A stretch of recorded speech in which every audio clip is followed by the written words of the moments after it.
I'll be using a transparent decal film for this demonstration rather than the white, although this does mean that any white areas on the final transfer that I want will have to go on a white area on the model.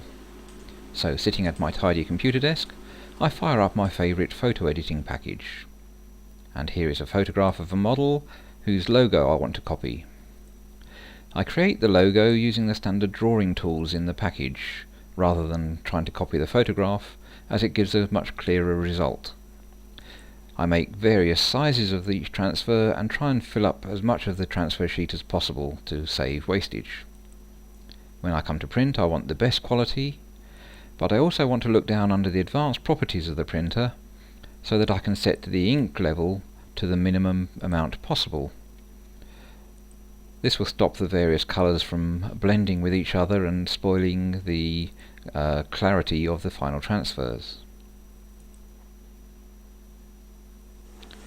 I start by printing to plain white paper so that I can check the size and the quality of the transfers. I can then make adjustments until the size is correct before I start printing to the relatively expensive decal sheets. When I'm happy with the quality and the size, printing to the decal sheet is exactly the same as printing to plain paper.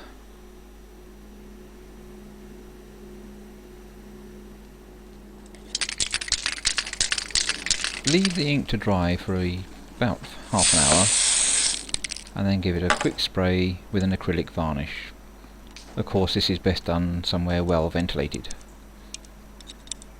Once the first coat is dry, it's best to give it a second coat just to make sure.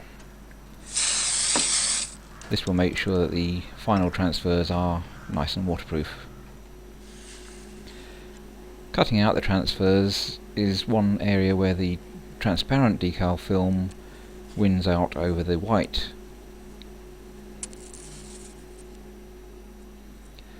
Having dunked it in some nice warm water for a while, it should slide off like any other transfer. However, because the decal film covers the entire sheet, there's no bare paper to get a hold of, so it can be just a little tricky, but not impossible. After some final positioning and removal of any excess water, leave the model to dry. All transfers benefit from a final coating of varnish when the model's completed.